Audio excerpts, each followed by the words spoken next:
A kad je to pre toga Putin došao u Srbiju pre nego što smo ga mi doveli? A kad to ljudi? Pa nije nikad.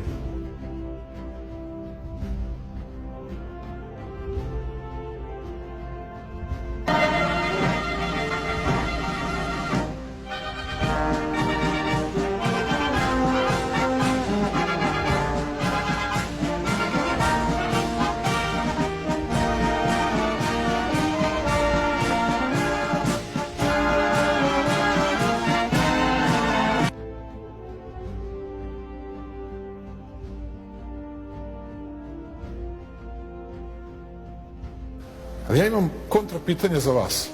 Ja postavljam pitanje na Ja sam razumeo, ali ja imam pitanje, pošto nadam se da razgovaramo i ne mislim da... Ne isleđujem, da. Trik pitanje, da.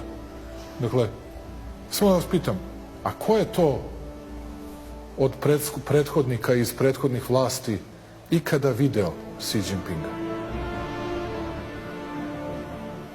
Ako ne Xi Jinpinga, Hu Jintao, koji je bio pre Xi Jinpinga. A ko je nekog od njih doveo u Srbiju? A koga su tako primali? Kao što su primali gospodina Nikolića i ne. Koga? Pa nikoga, naravno. Nikoga i nikada. Ne, to je nesporno. Dakle, ajmo sad nešto. Dakle, to su činjenice.